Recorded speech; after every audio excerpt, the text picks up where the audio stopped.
Hello, it's Nick, and I just wanted to make a video to go along with our slideshow presentation since we weren't able to present in person. Our slideshow is going to be about the automation of AI and is it replacing human jobs? What are the benefits of it and what are the negatives of it? So our presentation is called the AI-pocalypse or the AI-pocalypse, whatever you want to call it. I thought it was a funny little pun, ha ha ha. We have an introduction video. I'm not going to play the whole thing, but it sort of gives an overview of AI. It talks about Alan Turing and the Turing system and sort of how that started, really paved the way for computing in general. And that binary system would eventually become adapted into AI, which, as we know, is now sort of a permeating part of society. We can't really escape it. In fact, I think everyone knows someone who uses AI to some extent. My roommate uses AI. I won't give a name, but they use AI. I have used AI. I use it to make joking paragraphs with my friends. I, again, have also seen discourse on AI that sort of says something to the extent of, oh, you really needed to use AI to do that said thing? You just killed 3 trees. And I want to clarify that, yes, AI does contribute to environmental damage, as do a lot of other things, as do corporations that spew smog into the air. The thing is, whether you're using AI or not, there are other people using it. So if you think of it in the way that, oh, I'm contributing harm towards the planet, well, it's getting used for that purpose either way. And I believe as the software continues to develop, hopefully we get to a point where we can cut down on the amount of energy it takes to power some of this stuff. Recently in the news, there was this very interesting thing that happened with Elon Musk and Sam Altman, the founder of OpenAI, which OpenAI, if you don't know, is the company that created and runs ChatGPT. Right now, it's a non-for-profit company. Sam Altman wants to turn it into a for-profit company. I personally think that's a very shady business decision for something that has the potential to really revolutionize information sharing. And in fact, if you really think about it, AI is sort of being used as a privacy breach as it is now, but at least right now it's not being used to generate profits. How are you going to justify taking other people's information to make a profit off of? That seems very, very unethical and very, very unjust. And so what Elon Musk has done, which I want to say I don't stand by what that man's actions have been, he and a group of investors have raised $97 billion to try to take the company from Sam Altman. However, he's not budging on it. So we might see a paid subscription for ChatGPT, which would change a lot of things in the AI landscape. For one, students might have to pay a fee to use it, which could lead to less students using it, which I think would be an overall benefit in certain cases, because AI, as we know, is sometimes used in math classes, used in crunching, numbers. It's sometimes used to write full essays. And if we start putting fees on this, college students are not known for having great wealth yet. We might see a reduction in the amount of it used and a lot less professor headaches as a result. So that's sort of where it is. That was a very recent development in it. I really love this topic because it's something that is the merging of art and technology in a way that feels dangerous, in a way that we haven't ever really had before. Yes, technologies have always made art better in a way, like in just the simple invention of using like indigo to create purple paint and things like that have allowed artists to do great things. I mean, blue and purple. And also have allowed other industries to flourish, like the textile industry and other things that are being manufactured. But going forward with AI, it's tricky because you're not doing something new that no one else has done before. You're taking stuff that people have already done, research, information, data points, and these data points are then fed into this machine and they spit out whatever they can get off of the data points. The thing about ChatGPT that's really fascinating is that since it's trained on data, it will give you a different answer every time you enter a prompt. Just like if you put in a prompt for like a generated image, it will spit out something. completely different each time because it's being trained on different sets of data every time. And what this does is it actually allows it to strengthen its language model, and sort of have more options and flexibility with what kind of information it can provide. So it's a very, very fascinating type of thing.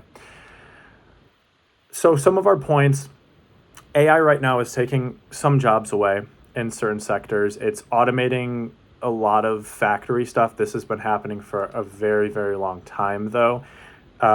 Even like robotic arms that are doing things that humans used to do on like a factory line, have taken jobs away. And there's definitely a huge debate around even if that counts as AI or if that's just simply human automation. There's definitely a line between those. I was trying to figure this out earlier. I tried to have a discussion with myself, like, what is that?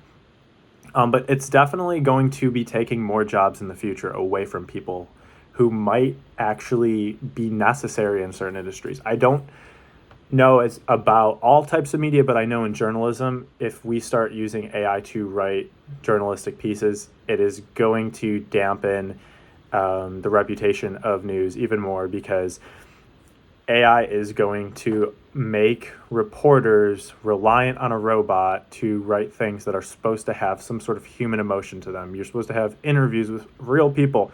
You're supposed to have your own voice when you're writing. Even news, hard news stories are supposed to have some sort of reporter voice in them that draws people towards them, whether that's a good hook to let you into the story or really good main idea that you're exploring, or just really, really good quotes that are picked out. Because what people don't realize about news is that news is inherently biased.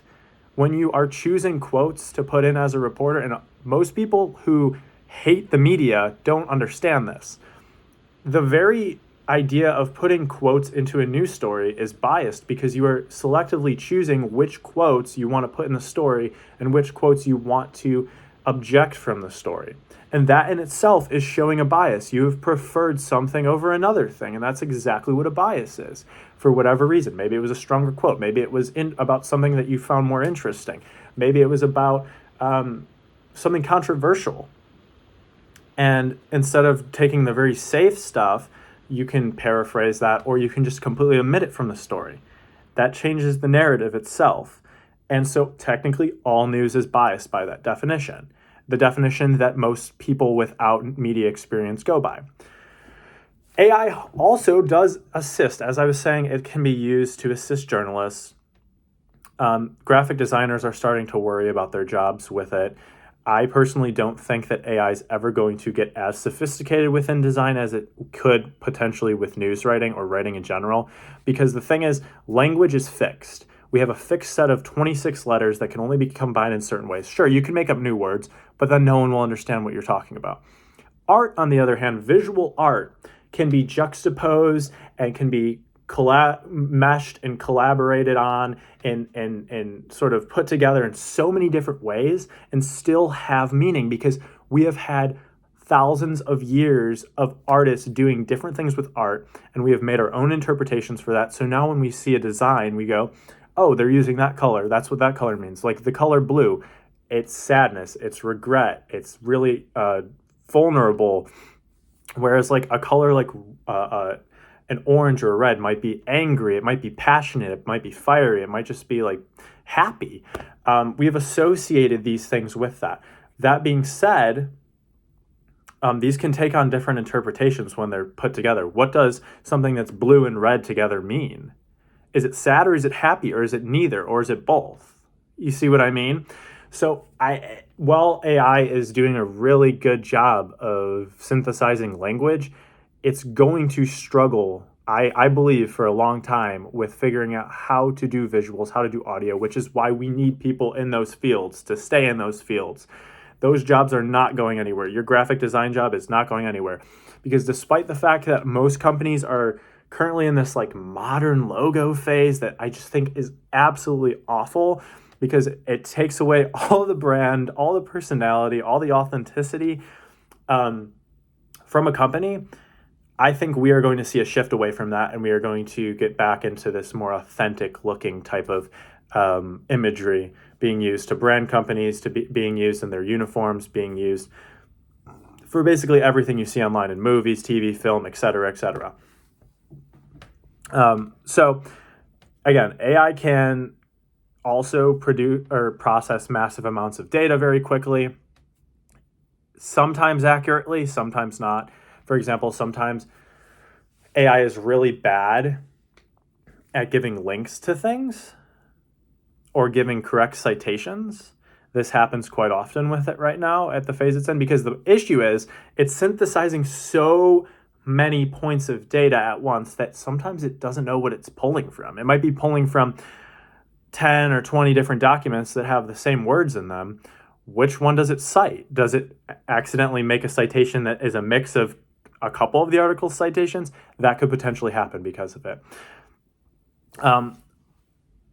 Also, this is a very interesting asset or aspect of AI, is the emotional integrity of it. Can it have actual conversations? Can it act in a physical relationship sense, or like at least not really physically, but an emotional relationship? Can it have deep conversations with people? Some would argue yes. I've had conversations with my Snapchat AI that feel human. Are they human? I don't know, because it doesn't really go beyond like a surface level emotional conversation. It's like, oh, I'm sorry you're feeling that way. Here's how I can help you. It's not like, oh my gosh, that's something that happened to me. Will AI ever be able to have original experiences programmed into it? Probably at some point we will see that. And that's the scary part of AI. That's the part of AI that everyone is warning against. When we start to put this into robots, not these or machines, we will see there's a couple things that are going to be really crazy about this if we are able to do this. So for one, if we are able to give AI emotion and make it human-like, that could potentially cause us to create a new bionic species. And now this is really far-fetched, but that's exactly what the Matrix is based on. It's based on letting our technology get out of control, and then the machines end up taking over humanity and using them to power themselves, which is just, it sounds far-fetched, but in the future, who knows? I mean, who knows if we'll even still be here in the future? Not to get super dark, but, with climate change and everything that's going on right now. But so that is a possibility. Two, if we get to that point, this is getting kind of philosophical, but if we get to the point where AI can now replace humans and actually automate their emotions, not just the tasks, what's to say that we aren't being automated by something? If we can create realistic humans in our image, what's to say that someone else hasn't already done that? And that's where simulation theory comes in, Nick Bostrom's simulation theory, which is very fascinating. Look into it if you haven't. It's absolutely a fantastic thing. And it's genius. It's absolutely genius. It basically says that there is a simulator commanding a program, a computer program. It could be like a school science project, even if their civilization was theoretically advanced enough. And we are like Sims, basically. Like we're like the little Sims that, you set their house on fire and like you destroy the mailbox, or I don't know how Sims works. I think that's GTA probably. That's but like, you get a new cat and then it gives you like, oh, or these two people fall in love and it's like, oh, blah, blah, blah. And there's a bunch of texture packs and mod packs. That could be very close to what real life is. So those are a bunch of different aspects of this automation version or this automation line of thought for AI. But AI has some pros. That being said, there are some pros. It can create a more efficient workflow. As I mentioned, it can help with journalists, their jobs. It can help multimedia specialists not have to do as much and be more active in the workplace and giving ideas and collaborating with people instead of having to do some of the more tedious tasks like copy editing and writing. AI allows for repetitive tasks to be completed in a more timely manner. Again, automation has made it so that we no longer have tons of people in factories. Sure, there are people who are still there that have to like install pipes in factories and make sure things are running properly. That stuff cannot really be automated, and I don't think it ever will be able to fully, at least. unless we create AI robots to do that, which is a scary premonition to think about. But AI allows for like those simple tasks like packaging things. A lot of that is done by automated arms. Is that AI? I don't know. But like, for example, if you say you have to write a research paper and you're looking for sources, AI can find you sources underneath specific topics that you can at least look at. And you can even use them too. That's not academically dishonest to look for sources, because research is the same thing. It's just speeding up that task for you so it doesn't take as long. AI also can make better journalists, better multimedia people overall through this sort of thing.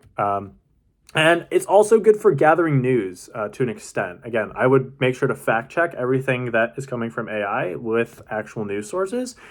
But, we might see AI, and there already are ones, but we might see more of AI news aggregates, websites put together by AI that can sort of compile news about certain topics. We already have aggregates that do sort of this kind of thing, but we might see more of that, which will actually help people to become a little bit more media literate and know where their information's coming from, know where the same sort of perspectives are coming from, and know where different perspectives are coming from. Because at the end of the day, media isn't this game of who is right and who's wrong. It's about whose perspective is worth listening to. That's really what it comes down to. And I think a lot of people think that facts are inherently right or wrong. Yes, there are certain facts that can be right or wrong. Statistics, like amount of money being spent, like numbers, physical numbers we can see. But as far as qualitative data goes, there is only so much we can do to make sure that it's true. A lot of it comes down to people's perspectives and lived experience, which can vary very, very drastically. Even two people put in the same exact situation might have a completely different experience. So how can you say that's bias when that's just the chaotic nature of the world? Cons of AI. AI is starting to take responsibilities from employees in the workplace. One example of this recently is Meta planning to automate the tasks of their mid-level engineers later this year. They also want to outsource all the coding on their apps to AI. So this means that a lot of coding professionals and a lot of engineers are going to get laid off. And this has been happening not just at tech companies, but at newspapers too. Budget cuts. Woohoo, budget cuts. Sorry, that was silly. Meta is also thinking about replacing fact checkers with community notes, because they're fact checkers. They use like Snopes and other websites like that, but they're considering the Twitter route where they have users actually participate, which might be better than doing like an AI community notes, which who knows, we could see a switch over to that in the future. And then generative AI, this is the copyright issue. It takes copyrighted work from actual artists to create art. This is a very muddy legal water right now. We don't really know what's going on with this kind of thing, but it is very, very interesting to see how that's going to go in the future. And then also, here's the funniest thing ever. Recently, this deep AI, this deep speak, I think that's what it's called. This Chinese AI system took the data from, I believe it's from OpenAI is the big one. They basically used their data points and created a better version of the program. So this is really funny because OpenAI, I believe that's the company. I think it's DeepSeek, not Speak. DeepSeek. The company, I think OpenAI is one of the companies, thought that, oh my gosh, this is illegal. They can't be using our data. But then, like, the people whose data it is could just say, oh my God, this is illegal. OpenAI cannot be using our data. So they have no legal basis. There's no room for a lawsuit here because they are scraping people's data. So when they get scraped, it's like, what did you expect? Like, they're just doing the same thing to you that you're doing to all the users whose information are stored online already. I think that's just so funny. And then AI also has already been leading to further distrust between what is real and what is fake. I wrote a paper on deepfakes last semester, talking about the harms of them. And actually, there was a specific person. Her last name was Javelina. She was a Floridian district representative. Um, and basically, what happened was she had AI nudes leaked of her. So these weren't real, these were AI created on 4chan because people didn't like her policies that she was trying to institute in her political career. And so it ruined her life. Like, if I'm being honest, she was getting death threats, hate on these threads. And so she reached out to a senator that was also trying to pass legislation to prevent these kind of things from happening, or for there to be legal repercussions, because there weren't at the time. And they actually got something passed through Florida. However, that bill that was passed was not actually enough to combat the deepfakes. It was a start, but nothing much outside of that. And deepfakes is a really, really weird territory because it's something that you think of as, oh, this is just like a funny thing. Like, oh, we can Photoshop someone's face onto another person's face. That's not what's happening. You're taking the identity of two people and then you're merging them together using basically it's like two composites. You have a face one and a face two, and you're taking information from one and taking it from the other, and you're swapping them into one. It's a really complicated process. You have to encode the images in a certain way. But what it does at the end of the day is it's taking two images and it's kind of pixelating them together, which is why sometimes they look really uncanny, because you have to have a lot of reference photos in order for them to look really good. Because the more reference photos, the more leeway it has and the more pixels it has to work with, the machine. And so people have been scams of these deepfakes through phone calls, people using people's AI voices, deepfaking their voices. And you can do really, really advanced things with this AI voice technology now, where people think that it's actually their daughter on the phone saying that they're being held ransom and they need their mom to send this number money or whatever. And some of them fall for it. Like, big corporations have gotten scammed. See, I think there was a CEO that got scammed by something like that I read about. I was like, a CEO? If a CEO is getting scammed by it, then like it could happen to anyone, because I thought they're supposed to be on top of everything. But the deepfakes thing is even scarier, because then your reputation's also at risk. Not just money, it's your reputation. So she could not run. Javelina could not run again, because it was just too much stress on her, and she got very paranoid. And that's a huge issue with this kind of thing. There is also this war, this AI war between U.S. and China. We've been seeing a lot of different wars between U.S. and China. We have the trade war with the tariffs being implemented, which, again, I'm not one to speak on that, but it just seems like kind of crazy that we're going back to this again. But U.S. is paving the way for the Chinese to take over AI. They have their models, their open source models.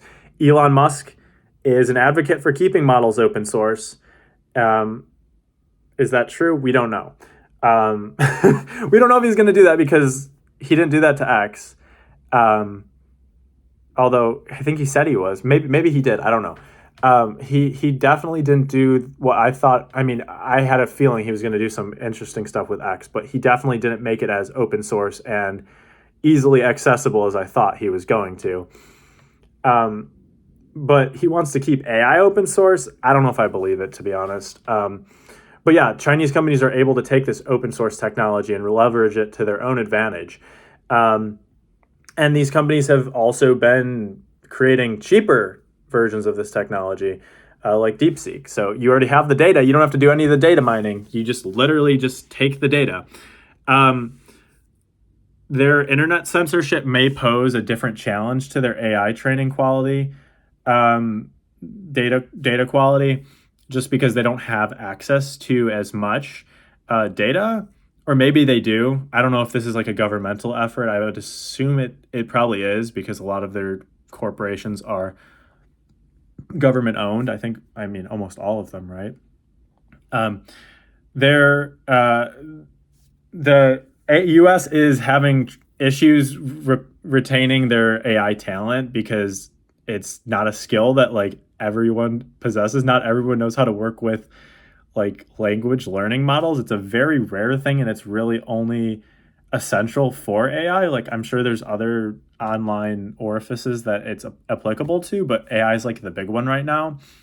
And then like this is good. This US versus China thing is a good thing because they are bouncing back and forth beyond, between each other. It's competition, and that's going to just drive innovation in the space, which I think is a good thing overall. But China is known for doing this kind of thing, and it's not like the U.S. can do anything but like put sanctions against them because they're a completely separate country. So if they really want to, the U.S. can say, yeah, you data breached, and we'll put a ransom on the I don't know, the president's head or whatever they do in those situations. But like realistically, they're not going to be doing anything. Like China has a lot of leeway to do what they want. So at the end of the day, there's a lot of different aspects to this, to AI automation, but you have to understand that it is not a zero-sum game. It isn't all good. It isn't all bad. There are pros, like I was talking about, like AI is really good for helping you start research, for being a guide, an assistant. It's getting really good at writing things too, so it can maybe work as like a framework for if you're writing an essay or something. But it should not be used for like image creation because it's still in very early phases for that. And also know that like AI is ripping jobs away in different sectors of the economy, which is for better or worse. Like maybe it's a good thing that we don't have people there, but also it is corporate greed does play a factor in this because then it becomes this game of, okay, how many people can we get rid of so we don't have to pay them and just replace them with machines? That is the issue with the automation part. So will we always need humans? Yes, in certain areas, like specifically in graphic design, I think we'll always need humans.